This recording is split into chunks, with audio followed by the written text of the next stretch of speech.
अस्सलाम वालेकुम and very warm welcome. आप देख रहे हैं आज पाकिस्तान और मैं हूं सिद्रा इकबाल। आज यानी 5 फरवरी 2019 आप देख सकते हैं कि पूरे पाकिस्तान में आज पब्लिक हॉलिडे है। साथ ही साथ बहुत सारी प्रोटेस्ट, बहुत सारी रैलीज़ निकाली जाएंगी। ये पाकिस्तान की कमिटमेंट है हमारे कश्मीरी भाइयों के साथ, जिनके साथ हम इजहार यकजहती करते हुए आज यानी 5 फरवरी को कश्मीर सॉलिडारिटी डे मनाते हैं।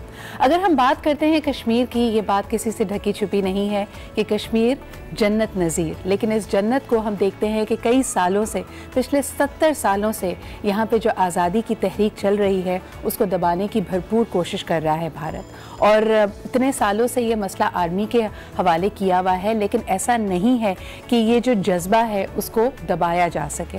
यकीनन ये आज़ादी, ये जमहूरी इक़्तिदार तमाम ही अवाम का हक़ है, और ख़ुसूसन जब हम बात करते हैं कश्मीरी यूथ की, उनकी कुर्बानियाँ रायगा नहीं जा सकती। और यही वजह है कि दुनिया में जहाँ जहाँ भी दर्द दिल रखने वाले लोग मौजूद हैं, कश्मीरीज़ मौजूद हैं, वो इस दिन को मनाते हैं। चाहे आप यूके की बात करें, ऑस्ट्रेलिया की बात करें, आज बहुत सारी रैलीज़ निकलेंगी। सवाल ये पैदा होता है कि इतने साल, इतनी दिहाइयाँ गुजर जाने के बावजूद भी क्या वजह है कि इंटरनेशनल कम्यूनिटी कश्मीरियों का ये दर्द, वहाँ होने वाले इन मजालिम को भांप नहीं पाती। कुछ लोग इसकी वजह ये गर्दानते हैं कि शायद भारत का जो इंटरनेशनल फोरम पे असर और रसूख है, जहाँ वो एक तरफ तो अपने आप को दुनिया की सबसे बड़ी डेमोक्रेसी कहता है, लेकिन फिर अपने ही मुल्क में, कश्मीर में, वहाँ पे हम देखते हैं कि जमहूरी इक़्तिदार की बेसिक ह्यूमन राइट्स की पामाली होती है, और पूरी की पूरी इंटरनेशनल कम्यूनिटी इस पे खामोश है। जहाँ हम बात करते हैं अफ़गानिस्तान की, इराक की, या दुनिया में होने वाले किसी भी ऐसे खित्ते या मुल्क की जहाँ पे इंसानी हुकूक की पामाली होती है, तो क्या वजह है कि कश्मीरियों की आवाज़ उस तरह पूरी दुनिया में नहीं गूंजती। बेशक पाकिस्तान की जहाँ तक हम बात करें, पाकिस्तान के लिए कश्मीर हमारी शहरग है। हमारे कश्मीरी भाइयों की कुर्बानियाँ, उनके आंसू, उनका खून रायगा नहीं जा सकता।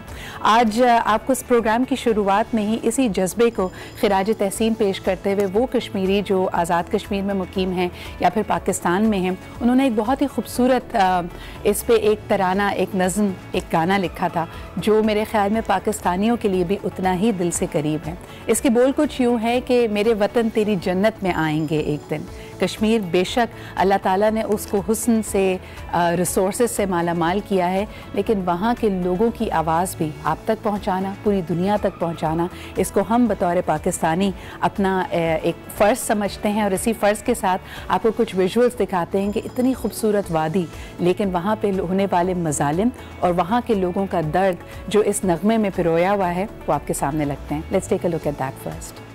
कश्मीर में गोलियां, खून, गिरफ्तारियां, चाहे कोई भी होली खेली जाए वादी कश्मीर में, ये आवाज़ हम दबा नहीं सकते। और आज एक दफ़ा फिर 5 फरवरी को कश्मीर सॉलिडारिटी डे पे एक बहुत ही पुरजोर तरीके से कश्मीरी यूथ की ये जो प्ली है वो आपके सामने रखने की कोशिश कर रहे हैं।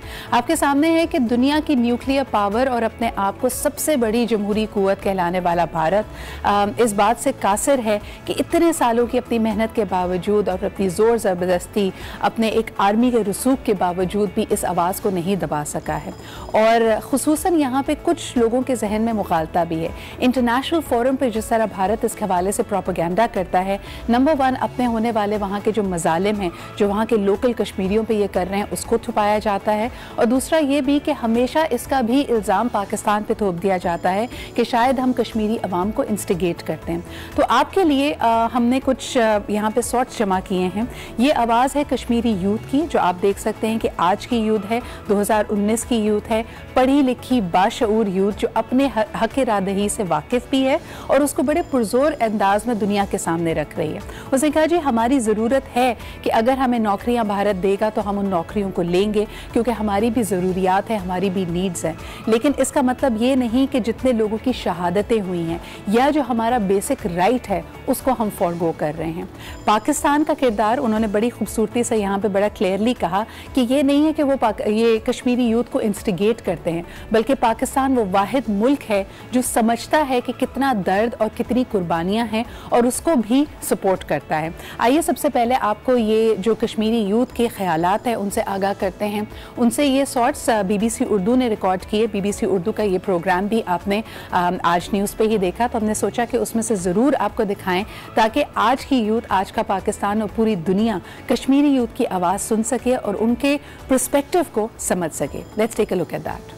इंडिया की पॉलिसीज़ कश्मीर में ऑप्रेसिव हैं, उनका ऑक्यूपेशन अनजस्ट है, उनकी पॉलिसीज़ ऑप्रेसिव हैं और हमारा ओपिनियन उसके बारे में चेंज नहीं होगा। इस वक्त का यूथ यही कहता है कि भाई हम आज़ादी सिर्फ बंदूक की नोक पे ही ले सकते हैं, क्योंकि हिंदुस्तान ने हमें they have dragged us, the political system of India have dragged Kashmir from 1947 to the AK-47। यहाँ के मतलब पॉलिटिशियंस इंडिया के बता रहे हैं कि कश्मीर की जो सिचुएशन वो पाकिस्तान की वजह से है। पाकिस्तान मतलब अगर पाकिस्तान के पॉलिटिशियंस कोई सिंपैथी दिखा रहे हैं तो उनको लगता है वो हमें इंस्टिगेट करें, वो हमें प्रोवोक करें, वो हमें उकसा रहे हैं, लेकिन वो उकसा नहीं रहे, वो बस ये बता रहे हैं कि हमें दुख है, तुम्हारे इतने लोग इतने दिनों में मर गए। हमारे लिए बुरहान वानी एक ऐसा सिविलियन था पहले वो, जिसने कि आज़ादी की राह में थोड़ा आगे बढ़ के अपनी आवाज़ उठाई, लोगों की आज़ादी के लिए लड़ा और कम से कम अपने लिए आज़ाद हो गया वो। अब हिंदुस्तान उसको दूसरे तरीके से देखता है, उसमें उनकी ये गलती है कि उनको जो ग्राउंड सिचुएशन है कश्मीर की वो नहीं पता है। जो हम डिमांड कब से बोल रहे हैं आज़ादी का, और आपको तो अब क्लियर रेफरेंडम मिला होगा जिन्होंने पार्टिसिपेशन किया उसके फ्यूनरल में, तो इंडिया के लिए एक क्लियर रेफरेंडम है कि हम चाहते क्या है, दैट कि हम आज़ादी चाहते हैं। This is the voice of Kashmiri youth और उनका कहना फ्रॉम 1947 टू AK-47 बंदूक उठाने पे उनको इन ऑप्रेसिव मूवमेंट्स ने और भारत ने खुद मजबूर किया है। और जहाँ तक रेफरेंडम की बात कराई जाती है तो जिस तरह उन्होंने हवाला दिया बुरहान का, जो कि एक फ्रीडम फाइटर था जिसने शहादत ली, उसके आप फ्यूनरल पे ही देखें कि जिस तरह लोग उमड़ कर बाहर आए हैं, आप किस तरह इस आवाज़ को दबा सकते हैं। और पूरी दुनिया को अब वक्त आ गया है कि इनके ऊपर होने वाले मजालिम पे आंख धरनी पड़ेगी। ऐसा नहीं हो सकता कि 70 साल से एक नस्ल नहीं कई नस्लें कुर्बानियां देती आई हैं। कश्मीर में इस वक्त कोई ऐसा घर नहीं है जहां से लोगों ने बाकायदा खुद बजाते खुद अपने फैमिली मेम्बर्स की कुर्बानी ना दी हो। तो ये एक बहुत ही अहम पहलू है और इसी हवाले से बात करने के लिए आज सुबह हमारे साथ मौजूद हैं मिशाल मलिक, आप रहनुमा हैं Jammu and Kashmir liberation front की। इनसे भी बात करेंगे, इनसे जानेंगे कि इस वक्त ग्राउंड सिचुएशन क्या है। जब हम देखते हैं कि जितना दबाया जाता है इस आवाज़ को उतना ही ये उभर कर आती है। आपके सामने हैं लोग इनसे ट्रेड ऑफ करने की कोशिश कर रहे हैं, नौकरियां ले लो, जम हो जाओ, भारतीय बन के रहो, लेकिन कश्मीरी यूथ की आवाज़ आप तक। एक छोटा सा break and we'll be right back.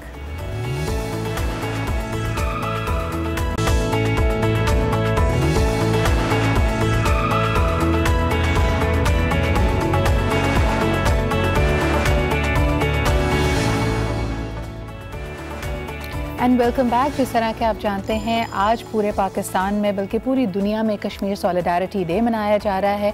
Pakistan के हवाले से आपको बताते चलें कि जहां हम देखते हैं कि हर शहर से ही मुख्तलिफ रैलीज़ निकलेंगी इस बात की आगही के लिए एक दफ़ा फिर इज़हार यकजहती को शो करते हुए आज के पाकिस्तानी नौजवानों को Pakistan stand on the issue के बारे में आगाह करते हुए साथ ही साथ आपको बताते चलें कि आज की सबसे बड़ी तकरीब, सबसे बड़ी मरकज़ी तकरीब होगी कि Azad Jammu and Kashmir legislative assembly में president of Pakistan doctor Arif Alvi खिताब करेंगे और पाकिस्तान का जो इसके हवाले से पर्सपेक्टिव है उसको सामने रखेंगे।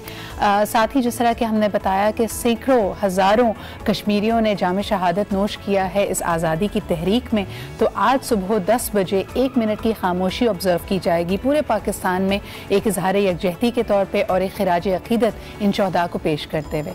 इसके अलावा आपको बताते चलें कि आज हमारे लिबरेशन फ्रंट की और यासीन मलिक साहब की अहलिया भी हैं, इस मूवमेंट को, लोगों के तासुरात को, उनके जज्बात को बड़ा करीबी तौर पे समझती हैं और रहनुमाई करती हैं, अक्कासी करती हैं उनकी। अस्सलाम वालेकुम मिशाल साहबा, thank you very much for being here.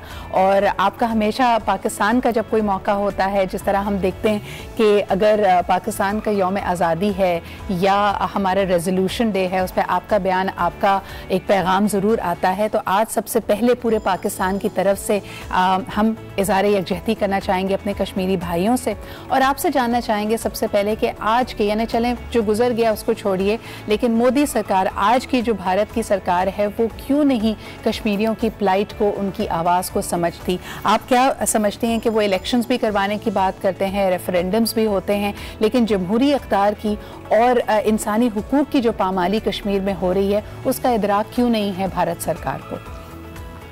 बड़ी बदकिस्मती है कि 71 ईयर्स से हिंदुस्तान के पॉलिटिशियंस और सरकार ने और स्टेट ने सारा मसला अपनी आर्मी पे छोड़ दिया है। कहने को ये हर कुछ सालों के बाद यहाँ पे इलेक्शंस होते हैं, दुनिया की सो कॉल्ड सबसे बड़ी डेमोक्रेसी है, पीपल्स राइट्स में बिलीव करती है इनकी कॉन्स्टिट्यूशन, मगर practically on ground in action आप देख ही लें कि they are the biggest violators and abusers of their own constitution and of democracy and of their old promises. और सबसे बड़ा और सबसे लंबा और बदतरीन मार्शल लॉ इन्होंने मकबूजा जम्मू कश्मीर में लगाया हुआ है। इतनी बड़ी ऑक्यूपेशन फोर्स है जो कि दुनिया की तारीख में नहीं सुनी, गिनीज बुक ऑफ रिकॉर्ड्स में भी आया है कि हाईएस्ट ऑक्यूपेशन जो कहीं भी दुनिया में है वो मकबूजा जम्मू कश्मीर में है। यूएन ऑब्जर्वर्स वहाँ पे जाते हैं, वहाँ के लोगों की बात सुनते और समझते हैं। आप क्या समझते हैं कि इंटरनेशनल प्लेटफॉर्म्स पे उस तरह लोग क्यों नहीं समझ पा रहे कश्मीरियों की आवाज़ को? अब अगर इसी खित्ते में देखा जाए, जिस तरह अफगानिस्तान के मसले का हल निकाला जा रहा है, 17 साल की जंग के बाद भी मुज़ाकरात की मेज़ पर उनको लाने की बात की जा रही है, आप क्या समझती हैं इससे कुछ सीखा जा सकता है और इसके कोई असरात आप देखती हैं कि इंटरनेशनल कम्युनिटी में होंगे कश्मीर फ्लाइट के हवाले से? जी सिद्रा, ये बात असल में ये है कि दुनिया में भी डिफरेंट किस्म के दौर चलते हैं। कभी पोस्ट 9/11 का जो दौर है, अब उसमें देख लें कि वर्ल्ड ऑर्डर बिल्कुल तब्दील होकर रह गया है। पहले और तरह की फ़िज़ा थी, अब ये हालत है कि अब क्योंकि जो करंट आप देखें कि अफ़गानिस्तान के अंदर जिस तरीके से पीस टॉक्स और डायलॉग के थ्रू मसले को हल किया जा रहा है, तो ये एक बहुत खुशाइन बात है और अल्लाह करे कि यहाँ पे अमन आए अफगानिस्तान के अंदर और लोगों की बात सुनी जाए जो मेजॉरिटी वहाँ पे कहती है। सही। और जब ये होगा, जब ये सॉल्व होगा तो नेचुरली कंसंट्रेशन दुनिया की इंगेज करनी चाहिए हम सब लोगों को मिल के कि ये कश्मीर का जो सबसे पुराना मसला है, सबसे क्रॉनिक मसला है, इसको हल किया जाए उनकी उमंगों के मुताबिक, क्योंकि ये डेडलीस्ट एरिया है, ये न्यूक्लियर फ्लैश पॉइंट है। इस इलाके में 2 जंगें हो चुकी हैं, बल्कि 3 जंगें आप समझ लें, और एक तो हर वक्त मुसलसल जंगें हो रही हैं। LOC के ऊपर हर वक्त वॉयलेशन हो रही है सीज़ फायर लाइन की, और मासूम लोग जो हैं वो शहीद हो रहे हैं आर पार के कश्मीर के, क्योंकि हिंदुस्तान को जिस तरीके का जंगी जुनून छाया हुआ है, बढ़ता जा रहा है। और अब इस वक्त जो सरकार भी है वो BJP की है, जो नफ़रत के वोट पर ही आई है आगे। और BJP का इस्तीफा का जो मैनिफेस्टो भी था उसमें एब्रिगेशन ऑफ राम गंगा डैम था, एब्रिगेशन ऑफ आर्टिकल 370 था, construction of Ram Ganga dam था।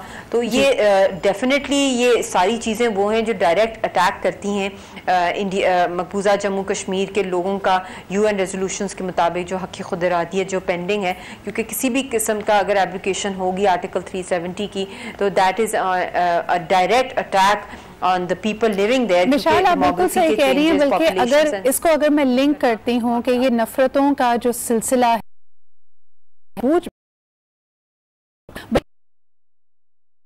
और ये बढ़ते हुए मजालिम, यानी जो इंडिया हमेशा बात करता है कि इस खित्ते में एक्सट्रीमिज्म ख़त्म होनी चाहिए, टेररिज्म ख़त्म होनी चाहिए, क्या उसको इस बात का इदराक नहीं है कि ये जो उनके एक्ट्स हैं इसकी वजह से तो ये मज़ीद इसमें बढ़ावा दे रहे हैं। लेकिन जिस तरह के हम हमेशा कहते आए हैं कि कश्मीर पाकिस्तान की शहरग है, हमारा साथ, हमारी यकजहती हमेशा कश्मीरी भाइयों के साथ रहेगी।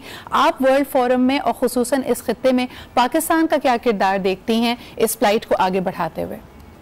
सबसे पहली बात तो यह है कि 5 फरवरी का जो दिन होता है वो पूरी दुनिया के अंदर, मतलब हमारे कश्मीरी कौम के लिए बहुत ही इंपॉर्टेंट दिन है, क्योंकि सारी जो पाकिस्तानी नेशन जो पाकिस्तान में और दुनिया भर में है वो सब अपनी एक डिफाइनिंग किस्म की एक सपोर्ट देते हैं कश्मीर कॉज के साथ। ये एक आवाम की आवाज़ होती है, पब्लिक की आवाज़ होती है।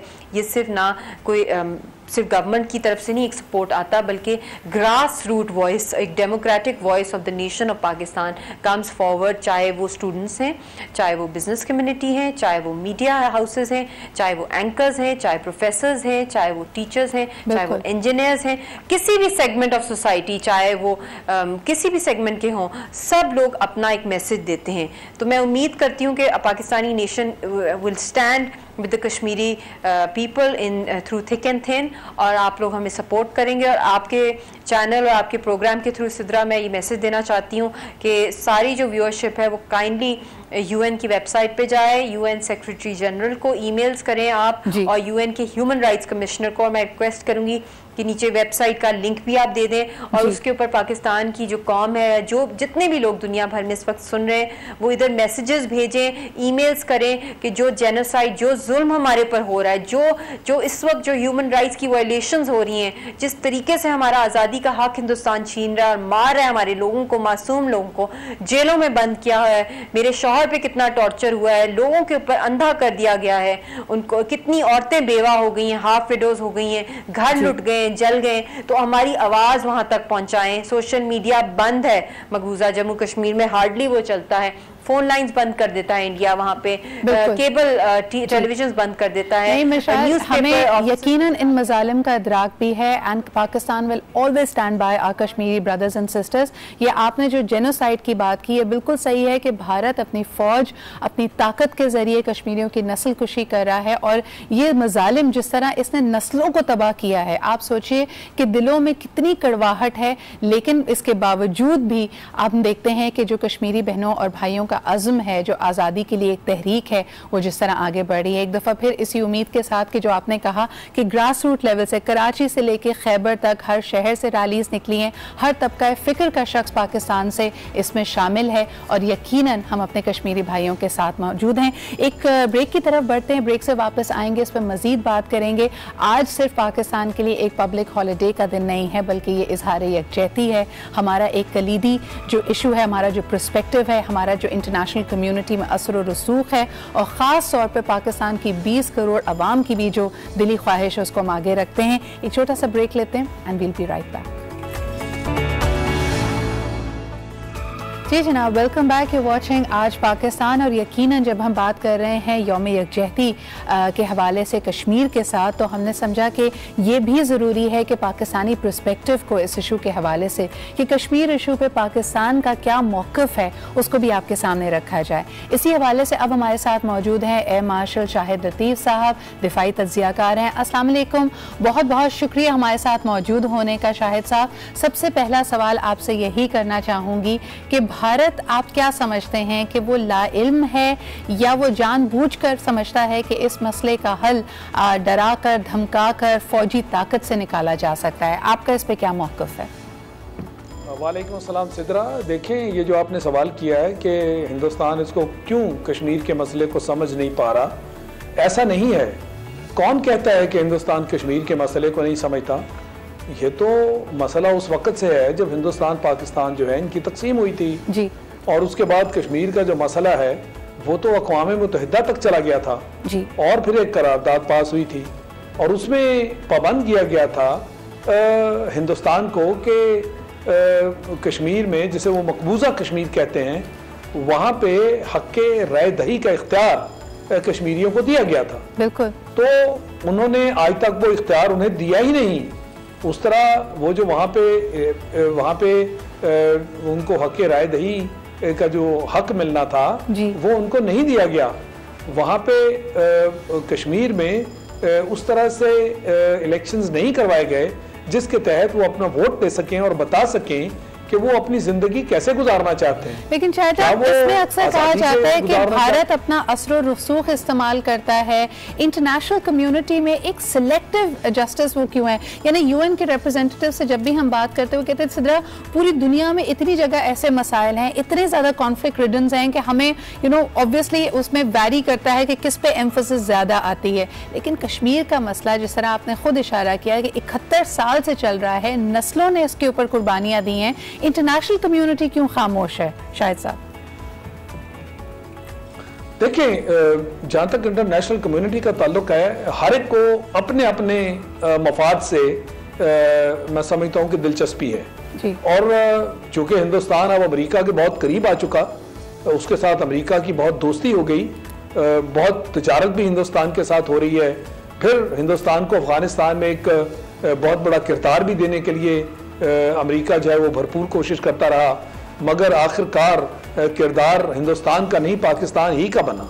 और इसी की बुनियाद पर आप देख रहे हैं कि तालिबान को मुज़ाकरात की मेज पर लाया जा रहा है। तो हिंदुस्तान इन सारी चीज़ों की वजह से परेशान है, और ये वो चीज़ है जिसके तहत जो बैनुल अक़वामी ताकतें हैं वो भी हिंदुस्तान पर वो दबाव नहीं डाल रही जो कि डालने से कश्मीर का मसला हल कराने में मदद मिल सकती है। बिल्कुल। तो जहां तक आपने सवाल किया कि इंटरनेशनल कम्युनिटी क्या समझती है, जिस तरह हिंदुस्तान इस चीज को समझता है, बैनुल अक़वामी जो ताकतें हैं वो भी इस चीज को समझती हैं कि कश्मीर में जो जबर, तशद्दुद और जो खून की होली खेली जा रही है वो एक लिमिट जो है उसको भी क्रॉस कर चुकी, मगर वो इस पर एक्शन नहीं लेना चाहते क्योंकि हिंदुस्तान के साथ सुपर पावर जो है उसके अपने ताल्लुकात इस्तवार हैं।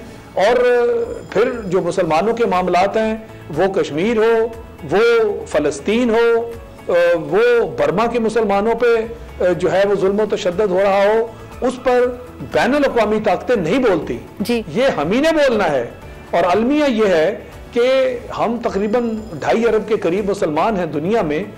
हमारी OIC के नाम से एक बहुत बड़ी हमने ऑर्गेनाइजेशन अदारा बना रखा है, मगर हम इकट्ठे मिलकर उसमें नहीं बैठते, लिहाजा हमारी आवाज उस जोर से न उठाई जाती है और ना ही वो इस काबिल है कि दुनिया उसको सुने। शायद साहब OIC की तो बात नहीं करूंगी, लेकिन अगर हम पाकिस्तान की तरफ देखें, पाकिस्तान ने हमेशा हमारे पार्लियामान से बात की जाए, हमारे सेनेट से बात की जाए, पाकिस्तान की जो इंटरनेशनल पॉलिसी है, हर बड़े फोरम पे, यूनाइटेड नेशंस में पाकिस्तान ने हमेशा कश्मीर के हवाले से आवाज़ उठाई है। हमारे प्राइम मिनिस्टर्स, हमारे प्रेसिडेंट्स जब कौम से खिताब करते हैं, जब उनकी इनाग्रेशन स्पीचेस होती हैं, उसमें भी वो बात वाज़े करते हैं कि किस तरह वो समझते हैं कि कश्मीर वाकई पाकिस्तान की शहरग है। इस इशू से हम अपने आप को अलग नहीं कर सकते, हम अपने कश्मीरी बहनों और भाइयों के दुख दर्द को समझते हैं। आप क्या समझते हैं कि आने वाले सालों में, जिस तरह आपने खुद इशारा दिया कि अफगानिस्तान में भी लाख कोशिशों के बावजूद भी जो नेचुरल एक सेशन बनता है, जो नेचुरल एक कोलैबोरेशन बनती है, वो पाकिस्तान का इस खित्ते में और खुसूसन अपने पड़ोसी मुल्क अफगानिस्तान में पीस कीपिंग के लिए हमारा एक नेचुरल रोल है। तो इस मसले में भी आप क्या समझते हैं कि पाकिस्तान अपना किरदार किस तरह अदा करेगा और आने वाले सालों में, आने वाली दिहाइयों में हम किस तरह मसला कश्मीर के हल की तरफ बढ़ सकते हैं? देखिए, पाकिस्तान ने तो हमेशा से यही रवैया अपनाए रखा कि कश्मीरी हमारे भाई हैं, हमारे दिल उनके साथ धड़कते हैं, कश्मीर पाकिस्तान का हिस्सा है, पाकिस्तान कश्मीर के लिए है। ये सारी बातें तो हम करते रहे, मगर जहां तक हमारी कारकर्दगी का ताल्लुक है, हम उस हद तक नहीं गए जहां जाते हुए हम ये कह सकें कि हाँ, हम वाकई कश्मीर का मसला हल करने में एक बहुत बड़ा किरदार अदा करने जा रहे हैं। 70 साल इस मामले को हो गए और आज तक जो कुछ हमने किया वो यही है कि जैसे 5 फरवरी का दिन है तो जी कश्मीर डे मना लेंगे, कोई 4 रैलियां उसके ऊपर निकल आएंगी और हम ये जाहिर करने की कोशिश करेंगे कि जनाब ये कश्मीर के साथ पाकिस्तान में भरपूर तरीके से यकजहती का इजहार किया गया। इसी तरह साल में एक मरतबा जब UN की जनरल असेंबली का सेशन होता है तो वहाँ हमारे वजीर आजम साहब अपनी तकरीर में चंद फिक्रे जो हैं वो कश्मीर के बारे में लिख कर ले जाते हैं और वहाँ उन्हें पढ़ दिए जाए।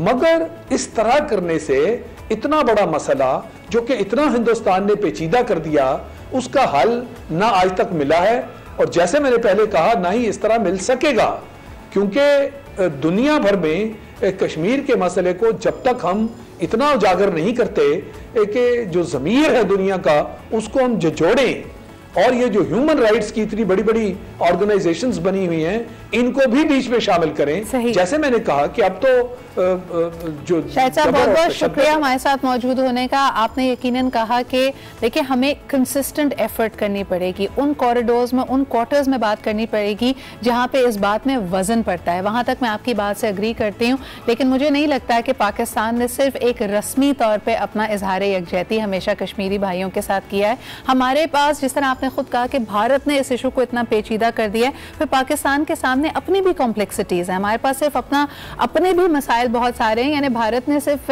एक तरह से हम पे हमला आवर नहीं हुए हुए या सिर्फ उनके जो फौजी ताकत का इस्तेमाल है वो वादी कश्मीर में नहीं है, बल्कि हम भी अपने बहुत सारे मसलों में उलझे रहे हैं। लेकिन फिर भी मैं इस बात पे भरपूर तौर पे यकीन रखती हूँ कि पाकिस्तानियों के दिल हमारे कश्मीरी बहनों और भाइयों के साथ धड़कते हैं और इंशाअल्लाह ताला इस मसले का हल हम जल्द देखेंगे, क्योंकि दुनिया में भी बड़ी तब्दीली तब्दीली आई है। अब हम समझ चुके हैं कि ताकत के जोर पे इस तरह की जो हक अपना हक मांगती हुई आवाज़ें हैं उनको नहीं दबाया जा सकता।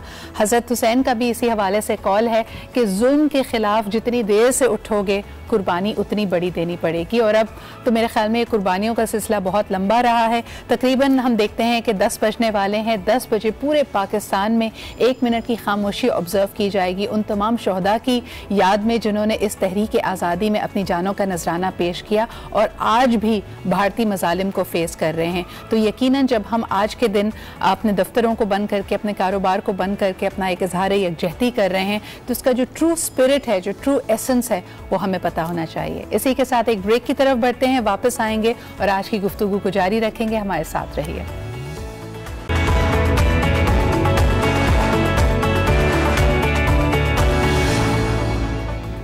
Welcome back. हम बात कर रहे थे जनाब कश्मीर सॉलिडारिटी डे की। ये एक ऐसा इशू है जो हम सब के दिलों से बहुत करीब है और जब भी हम कॉज की बात करते हैं तो लोगों से कहा जाता है कि उन तक ये बात पहुंचाना, पैगाम पहुंचाना बहुत इंपॉर्टेंट होता है।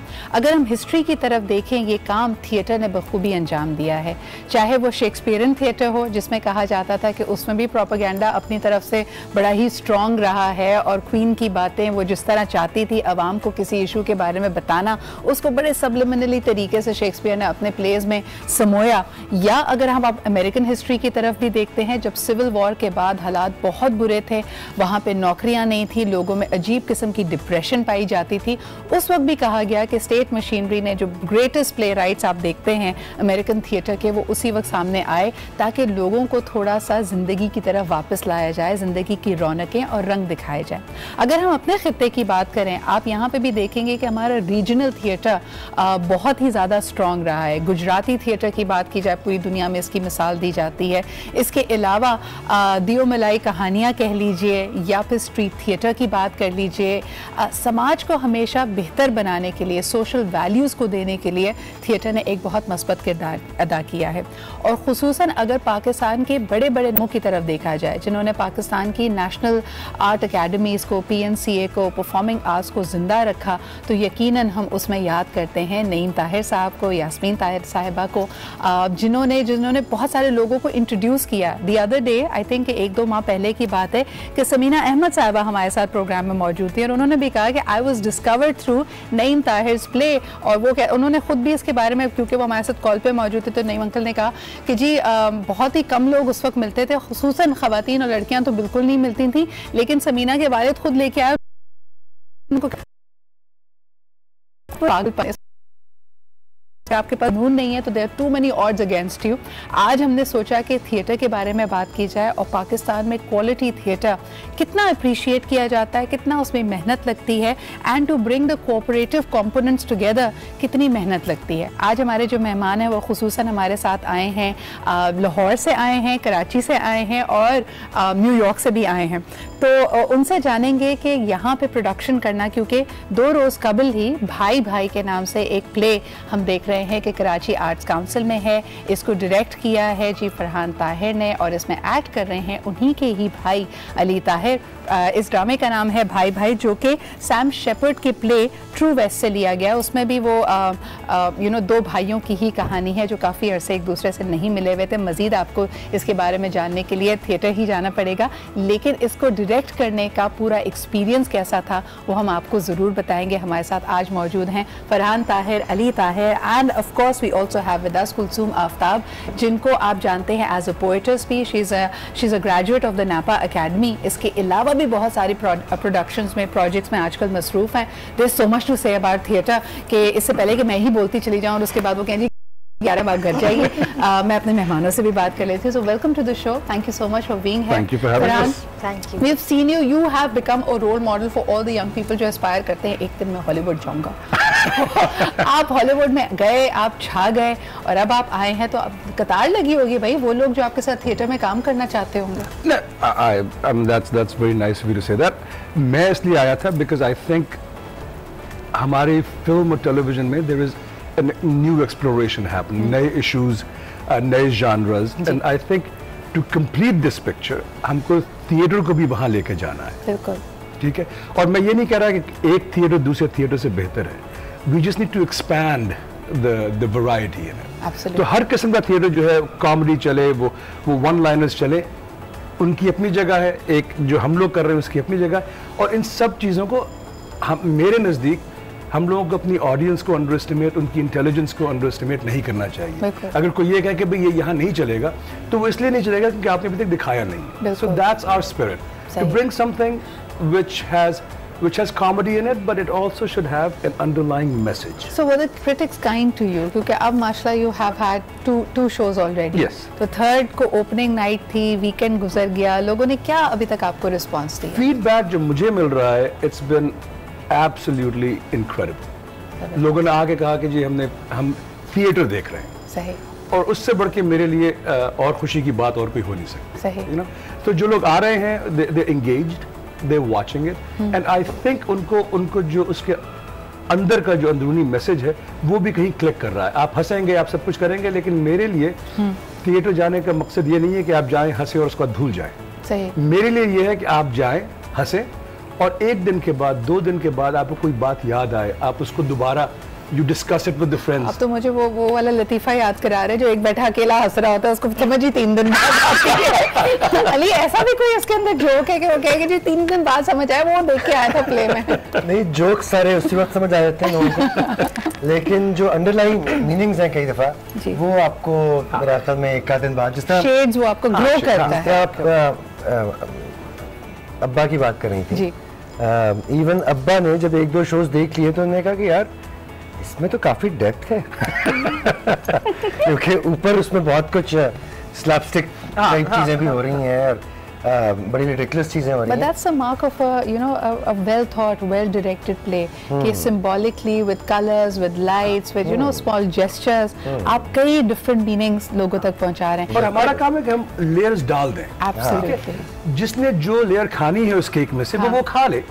शायद किसी एक वक्त उनको एक और लेयर पसंद है। So from our side you put all the layers in and then you offer it. बिल्कुल। और जो उनको उसमें से पसंद आए वो खा ले। अच्छा, ये मुझे पता चला है अली कि ये प्ले आप लोगों ने खुद ही ट्रांसलेट किया, because it's an English play. तो who is playing Austin, who is playing Lee? I am Austin, I am Lee. Okay, and how was experience of working together as brothers? और मैं हमेशा सोचती हूँ, जिस तरह कहा जाता है ना, मैं तो घर में अगर मेरी दोनों बहनें साथ हों और हम कोई केक भी बना रहे हो तो हमारी लड़ाई हो जाती है आपस में क्योंकि too many cook spoil the broth. आपके यहाँ माशाल्लाह सभी टैलेंटेड, आंटी भी, अंकल भी, फिर आप लोग इनपुट ही नहीं लेते किसी का? नहीं, हम लोग लेते हैं, बल्कि पहली बात जब मैंने ये शुरू किया डिबेट करना, तो मैंने पहली बात यही की थी कि मेरे पास हर सवाल का जवाब नहीं है। मेरे पास सवाल बहुत है, जवाब हम साथ खुद ढूंढेंगे। और मैंने ये क्रू को भी कहा था और कास्ट को भी ये कहा था कि अपने अपने डिपार्टमेंट में प्लीज कम टू मी। अगर आपको कोई आइडिया आता है, अगर कोई इनपुट है तो मुझे बताएं। शायद सारी इनपुट्स हम लोग इसमें ना डाल सके, लेकिन कम से कम it should be on the table, and it should, because theatre जो है, as we all know, is, or performing arts is a completely collaborative effort. Absolutely. And that collaboration has to be across the board. तो मुझे इस बात की बड़ी खुशी है कि the actors are bringing things that's their own, brand. उसके बाद मुझे शेप कर सकते हैं, we can take it someplace. सही। So मेरे लिए इससे बढ़ के ये एक आदमी का विजन नहीं है, it's a collaborative vision. Has to be that way. Kulsum, आप क्या कहेंगे before I head for the break? यानी जहाँ हम कहते हैं कि for theatre actors, artists, directors, the odds are against them. You decided to actually study it. तो ये आप क्या कहेंगे, जुनून का कौन सा लेवल था, क्या हुआ था? बस कोई बुरी घड़ी थी जब बहुत, देखिए सितारों की चाल थोड़ी उल्टी चल रही थी उस वक्त। उल्टी क्या, चाल खत्म हो चुकी थी और अब बस, जी बिल्कुल, अब सारा तमाशा बिसात सब मेरे अपने हाथ में थी। और मुश्किल पसंदी थी कि सोचा कि इस तरफ आए, और कोई 13 बरस बस चल रहे हैं। लेकिन ये खुशी की बात है कि ये बढ़ती चली जा रही है बात, चाहे वो मतलब हम जब एक प्रोडक्शन को लेकर एक शहर से दूसरे शहर निकलते हैं, it feels so good to see that theatre is being accepted. एक सवाल जो मैं आप सबसे करना चाहूँगी, लेकिन मुझे ब्रेक पे जाना पड़ रहा है कि क्या विद टाइम हम बहुत ज़्यादा स्ट्रिक्ट हो गए हैं? क्योंकि हाल ही में एक खबर आई जो मेरे ख्याल में हमेशा से रूल रहा है, अगर आप ब्रिटिश के ज़माने में भी देखें तो वो कहते थे कोई भी परफॉर्म चीज़ करने से पहले NOC लेना बहुत ज़रूरी है, नो ऑब्जेक्शन सर्टिफिकेट। लेकिन अब बात यहाँ तक पहुँची कि अलहमरा के हवाले से, जो कि सबसे बड़ा और सबसे तारीखी जगह है इन लाहौर वे परफॉर्मेंसेज आर डन, उन्होंने कहा जी अब कोई भी ऐसा स्क्रिप्ट जो प्री अप्रूव नहीं होगा वहाँ पे परफॉर्म नहीं किया जा सकता। इनकी राय उस पर लेंगे कि क्या तासुरात हैं एज एक्टर्स, एज डायरेक्टर्स, क्या ये समझते हैं कि ये सेंसरशिप है, सही है, गलत है, इनके क्या ख्यालात हैं, जानेंगे एक छोटे से ब्रेक के बाद।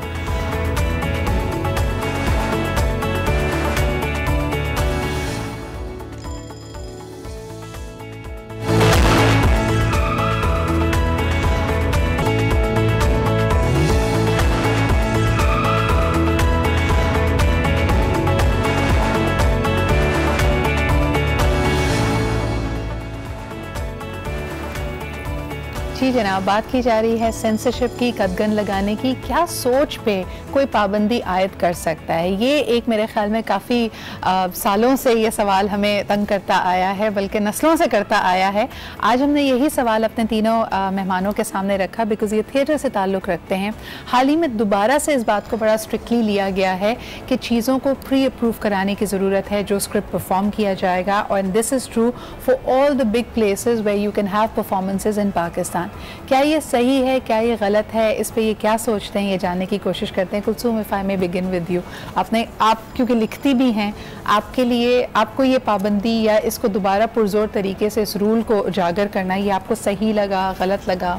देखिए, content assessment I don't mind, ठीक है। कंटेंट कंट्रोल इज डिफिकल्ट, ठीक है, to be in this state. आप ये देखना चाह रहे हैं कि खेल की साख्त क्या है, इसके ड्रामाई तासुर क्या है, क्या वो बात पैदा हो रही है, नहीं हो रही, मुकालमे की नौइयत क्या है, मुकालमे की सेहत क्या है। मुझे समझ में आती है ये बात, किसी भी इदारे को इस किस्म का कोई निज़ाम देना ही चाहिए। लेकिन आप और हम जिस मुआशरे के अंदर हैं, वहाँ वाक़यात का तसलसल हमें बड़ा हसास बनाता है, ख़ास तौर पर ड्रामा निगार को। सही। जो इंतहाई अहम बात जिस पर मैं निशानदेही करना चाहती हूँ वो ये है कि आपके पास ओरिजिनल प्लेस तो है ही नहीं। सही। फिर जब ये मजलिस उसको स्कैन करेगी, बहुत सारे लोगों को डायलॉग के रिदम के बारे में ही अवेयरनेस नहीं है। वो समझते हैं मेरी rhythm is the perfect rhythm, if some other writer is bringing, आप समझेंगे ये गलत लिखा हुआ है। सो ये मसाइल पैदा होंगे और इसे एड्रेस करने वाला मतलब शायद ये इस किस्म के मॉर्निंग शो में बात हो रही हो। समझा आगे ही जिसने थिएटर पढ़ा हुआ है वो इन कॉम्प्लेक्सिटीज़ को, इन चीज़ों को भांप सकता है। लेकिन अली, आप क्या कहेंगे? हमने देखा है एक दौर पाकिस्तान में गुजरा जब इसी तरह की स्ट्रॉन्ग सेंसरशिप की वजह से जो थिएटर की शक्ल बची हमारे माशरे में, वो कोई बहुत अच्छी शक्ल नहीं थी। उन्हें उसमें हमने देखा कि ना आपको वो टैलेंट नज़र आया, ना कोई सोच, ना कोई फ़िक्र, बल्कि बस एक स्लैपस्टिक एंटरटेनमेंट हमारे सामने रह गई। और अभी भी जब हम इस तरह के रूल्स एंड पॉलिसीज़ लेके आते हैं उसको कोई फ़र्क नहीं पड़ता, वो अपनी जगह कायम व दायम रहता है, अच्छा थिएटर रुक जाता है। Your thoughts on that? हाँ, जिस तरह क्रिएटिव कंट्रोल की बात कर रही हैं वो बहुत हद तक सही है, आई टोटली एग्री। असल में हमारे यहाँ मैं देखता हूँ जनरली क्रिएटिविटी को समझने वालों को अगर क्रिएटिव कंटेंट की असेसमेंट पे लगाएं तो समझ आती है। सही। मोस्टली जो लोग लगते हैं उस कंटेंट को असेस करने के लिए, उनको खुद समझ नहीं होती उस कंटेंट की, ना उन्हें उस फील्ड की समझ है, ना आर्टिस्टिकली वो समझते हैं, तो वो ज़ाहिर है अपने तौर पे उसमें इतराज़ात भी करते हैं, कंट्रोल्स भी लगाते हैं, और वो जस्टिफाइड भी नहीं रहते क्योंकि वो वहाँ से शुरू होता है ना आर्गुमेंट, वी द पीपल। फिर आप कहें कि यू द पीपल, एग्जैक्टली। अब अगर इस मुल्क में हेल्थ सर्विसेज को मैं डिज़ाइन करना शुरू कर दूँ, सही, it's not going to work. यानी you may be a consumer, you may be a person who is affected by it directly, लेकिन आपकी एक्सपर्टीज नहीं हो सकती in hospital management. So right man for the right job is the argument over there. लेकिन फरहान, हम आपसे भी जानना चाहेंगे, जिस तरह मैंने शुरुआत में भी कहा कि people see you as a role model of हमारे पास बहुत कम मिसालें हैं way somebody dreams big. Actors आज भी बेचारे, हम अपने इर्द गिर्द भी देखें, एक्टर्स क्या पूरा मीडिया ही अगर हम देख लें तो हमें कहा जाता है जी हवाई रोजगार है, आज है कल नहीं, पता नहीं आपके साथ क्या हो। But you made it big, you made a mark at the international level. तो लोगों का ये भी तासुर था कि जब आप वापस आएँ और पाकिस्तान में काम करेंगे तो शायद आप कोई मूवी बनाएंगे पहले या कोई बहुत बड़ा प्ले बनाएंगे। आपने शुरुआत थिएटर से क्यों की? Because theatre to me is the rudimentary expression. और जो हम लोग ये बात कर रहे हैं कि सोच पे आप पाबंदी नहीं लगा सकते, एक्सप्रेशन पे चाहे आप लगा सकते हैं, लेकिन इंसान की सोच जो है वो आज़ाद है। सही। तो आप कहीं से भी, और हमारा काम आर्टिस्ट्स का ये है कि सच को किसी ना किसी तरह बाकी दुनिया तक पहुंचा दो और बाकी दुनिया को एक आईना दिखा दो ताकि वो देख सकें कि क्या जो हम कर रहे हैं इज दैट राइट और रॉन्ग। आप हमारी सोच पे पाबंदी कभी नहीं लगा सकते। सही। So that's one point. जहां तक मेरा ताल्लुक है, मैं फिल्म, टेलीविजन और स्टेज में डिफरेंशिएट नहीं करता हूं, इसलिए क्योंकि हम लोग हैं स्टोरी टेलर्स। और मैं पहले ही बात कर रहा था आपसे कि मैं हमेशा मिसाल ये देता हूँ कि एक पेंटर जो है वो कभी ऑयल में पेंट करता है, कभी वो वाटर कलर में पेंट करता है, कभी वो स्केच करता है। वो इसलिए नहीं कि उसके अंदर सलाहियत नहीं है दूसरा काम करने की, लेकिन वो उस आर्ट में एक कहानी सुना रहा है और उस कहानी का एक मीडियम है। सही।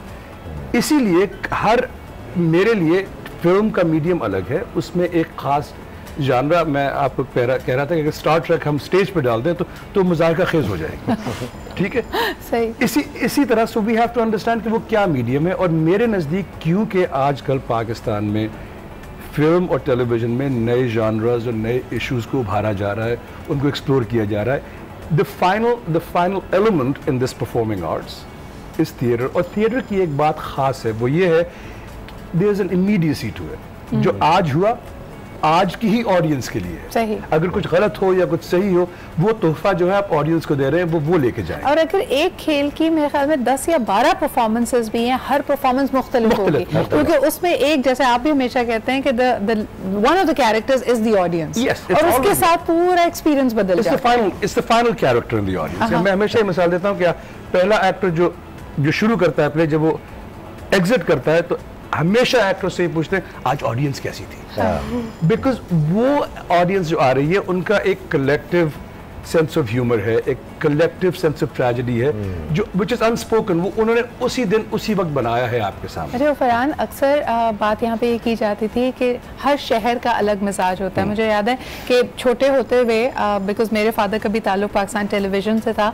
तो कोई भी म्यूजिकल परफॉर्मेंस या कोई ऐसी चीज़ जिसमें लाइव ऑडियंस होती थी तो कहा जाता था कि जी कराची की ऑडियंस बड़ी आपको जिंदा दिल मिलेगी, लाहौर की ऑडियंस मिलेगी, बाकी शहरों में लोगों का मिजाज बनाना पड़ता है। तो आज का मिजाज बहुत मुख्तलिफ है, बिकॉज अब हर चीज़ एक दूसरे में जम हो गई है, कोई एक अलग आपको फ्लेवर किसी शहर या कम्युनिटी का नज़र नहीं आता। क्या ये एक्टर और डायरेक्टर्स के लिए चैलेंज है या ये उनके हक में जाती है बात? ये बात करेंगे एक छोटे से ब्रेक के बाद।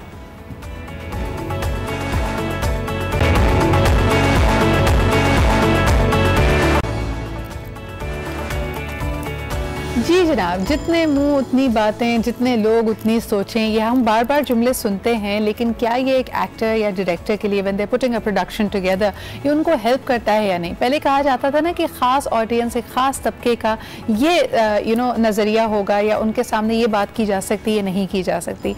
आज के दौर में ऐसा लगता है मेरी कोई भी बात किसी को भी कभी भी ऑफेंड कर सकती है, और फिर बात यहाँ पे ख़त्म नहीं होती कि मैंने आपकी बात का बुरा मनाया है, उसके ऊपर ये तकाजा भी होता है कि आप ये बात कहना, करना, ये खेल सोचना भी छोड़ दीजिए और कायल हो जाइए मेरे ही तरीक़े ज़िंदगी से। तो ये कितना मुश्किलात क्रिएट करता है, सही है गलत है, इस पर आर्टिस्ट क्या सोचते हैं ये जानने की कोशिश करते हैं। सबसे पहले अगर कुलसुम आप ही से पूछूँ, क्या समझती हैं जब आपको कोई आके क्रिटिक कहता है कि जी आपका काम हमें पसंद नहीं आया, आपको ये करना ही नहीं चाहिए था, तो आपका क्या रद्द-ए-अमल होता है?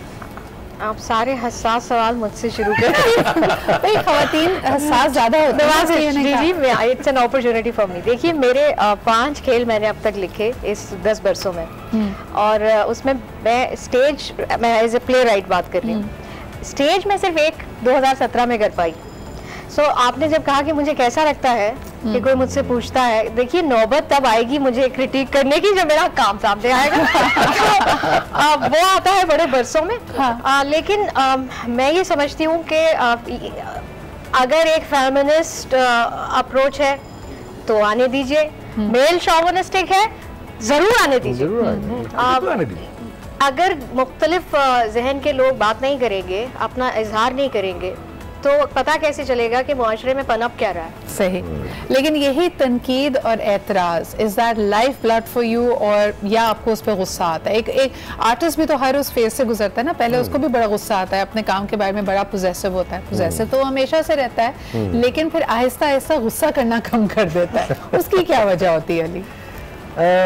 देखिए, जब आप पब्लिक के सामने कोई चीज़ पेश कर रहे हैं तो जिस तरह आप कही थी, जितने मुंह उतनी बातें, लोग उसको पसंद भी करेंगे और बुरा भी समझेंगे। सही। उसमें कम से कम मुझे बिल्कुल कोई मसला नहीं है। ज़ाहिर अपनी अपनी सोच है, किसी को कोई चीज़ अच्छी लगेगी, किसी चीज़ को नहीं अच्छी लगेगी, लेकिन ये है बहुत ज़रूरी कि आप मुख्तलिफ चीज़ें कर रहे हो ताकि मुख्तलिफ लोगों की सोच चैलेंज हो रही हो। सही है ना? अगर आप लोगों की सोच नहीं चैलेंज करेंगे, अपने आप को इतना महदूद कर देंगे, तो फिर इस फील्ड में काम करने का इतना फ़ायदा नहीं रह जाता। लेकिन फ़ायदा, अगर फ़ायदा थोड़ी देर के लिए डिफ़ाइन करने की कोशिश करें Ali, I know that an artist does this because he is sensitive, he wants to express himself, लेकिन जो लाइवलीहुड वाला एंगल इस पे आता है, जितना टाइम एंड एफर्ट इस पे लगता है, वो रिटर्न, वो पजीराई की शक्ल में अगर ना भी हो, तो आप can you make what would you recommend young people who want to get into this field? मुश्किलात तो हैं ना हमारे साथ? हाँ, मुश्किलात होती हैं और कई दफ़ा बहुत डिसअपॉइंटिंग भी होता है। टाइम्स आपको लग रहा होता है कि आपने कोई बहुत ज़बरदस्त चीज़ की है, लेकिन लोगों को नहीं पसंद आती। It happens, that is a part of this journey. वो आपको थोड़ा सा पंचेस लेने की आदत होनी चाहिए। सही। लेकिन उससे सीखना ज़रूर चाहिए कि दूसरे ने जो बात कही है वो किस तरह से किस वजह से पसंद नहीं आई होगी।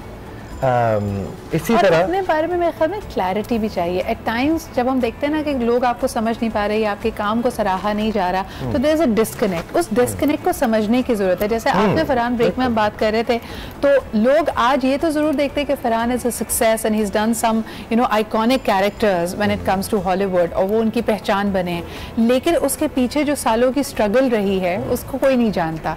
और फरहान, उसके बारे में लोगों को क्या कहना चाहेंगे? You wear them as a I do. देखिए, लोग ये कहते हैं overnight success. There is no overnight success। और सच्ची बात है कि अगर आपने if you want to have a great livelihood, इस काम में ना आओ बाबा, ना आओ। इस काम में सिर्फ जुनूनी आते हैं। Everything else is a byproduct। सही। So मेरे नज़दीक जो मेरी स्ट्रगल थी, उसमें अब मैं आपको जैसे बता रहा था कि there was a time कि जब मेरे पास कुछ पैसा नहीं था, और मैं अम्मी अब्बा को ये बात बता नहीं सकता था, क्योंकि एक तो उनको दुख होता, दूसरा मुझे वापस बुला ले, तो अपनी प्राइड भी हर्ट होती ना। तो ठीक है, उस दौरान मैं अपनी गाड़ी में भी 2 महीने सोया, क्योंकि मेरे पास इतने पैसे नहीं थे कि रहने की जगह नहीं थी। 3 उबले अंडे खा के दिन भी गुजारा। ठीक। लेकिन मेरे लिए वो सब कुछ जो है वो कोई एम्बैरेसमेंट नहीं है, वो बेमानी था, because it was a larger aim in mind. It was, and उस असना में इट गेव मी ह्यूमिलिटी कि जो मुझे मिलेगा, I must appreciate that। So that is how I look at it। और अब जो ये बात हो रही है कि तनकीद या एतराज़, so मेरे लिए तनकीद और एतराज़, अब personally it's fuel to my fire। जबरदस्त। मुझे आप कहेंगे ना कि आप इस वजह से मैं तुम्हें दबा दूंगा, मैं दबूंगा नहीं। हाँ। आप मुझे 1 मुक्का मारेंगे, मैं 3 मारूंगा। ठीक है, बिकॉज मेरे नज़दीक जो मेरा सच है वो मुझे कहना है। आपका अगर वो सच आपको पसंद नहीं आता, तो ये आप यू हैव द फ्रीडम, आप वो ना सुने, या आप मुझसे डिस्कस करें कि आपको मेरा सच क्यों पसंद नहीं आ रहा। सही। लेकिन my responsibility as a person, as an artist, as a human being is to bring the truth out। Farhan, who is the most talented young actor in the Pakistani scene right now? जब आप देखते हैं लोगों को। Right there। Right। I second। अपनी जान बचानी ना। Bye। और ये हाँ, और आप भी बताइए आप किसको समझती हैं कि सबसे अच्छा, बल्कि आपसे थोड़ा सा मुख्तलिफ पूछते हैं, who is the best playwright that we have right now in Pakistan? इससे पहले मैं इस बात का जवाब दूं, मैं पिछली बात का थोड़ा सा जवाब दूं। मुझे मैं कहना चाह रही थी जिसकी तमीद लंबी हो गई शायद, बिल्कुल फरहान साहब ने बिल्कुल इसी बुक के प्रोसेस में मैंने 5 खेल लिखती चली गई, या because that's what you need to raise. अब प्ले राइट कौन है? आई थिंक मुझे फ़हीम आज़म बहुत पसंद है। फ़हीम आज़म का काम पसंद है। अली आप क्या कहेंगे, your favourites in the field? My favourites in the field काफ़ी सारे हैं। एक्टर्स में I like Ehtishamuddin's work a lot, I think is a fine actor. Faisal Qureshi commercial, उनमें I think he is done very well. Sania Saeed is a wonderful actress. Too many to name। तो हम यही देखते हैं कि जब आपने जैसे कहा कि इस काम के लिए जुनून की ज़रूरत होती है, रिटर्न्स भी नहीं मिलते, लोग तनकीद भी बहुत करते हैं, एतराज़ भी बहुत करते हैं, इसके बावजूद भी the people who keep it going, the ones who are you know who keep the flame alight, I think वो बहुत ही ज़बरदस्त लोग होते हैं और उनको मेरे ख्याल में सपोर्ट करने की भी ज़रूरत है। तो आपका प्ले अभी कब तक कराची में है? हमारा 10 तारीख तक है। तो मैं ज़रूर कहना चाहूँगी, if you're in Karachi and if you want to watch a quality play, please do head to the arts council और भाई भाई ज़रूर देखें। फरहान और अली आपको वहाँ पे मिलेंगे, उनको फीडबैक भी दीजिएगा। और जिस तरह कहा गया कि हो सकता है कुछ लतीफ़े ऐसे हो जो आपको 3-4 दिन बाद समझ आएँ, उसके बाद भी आप लिख के उनको बता सकते हैं कि वो लेयर बड़ी मज़े की थी आपके प्ले में।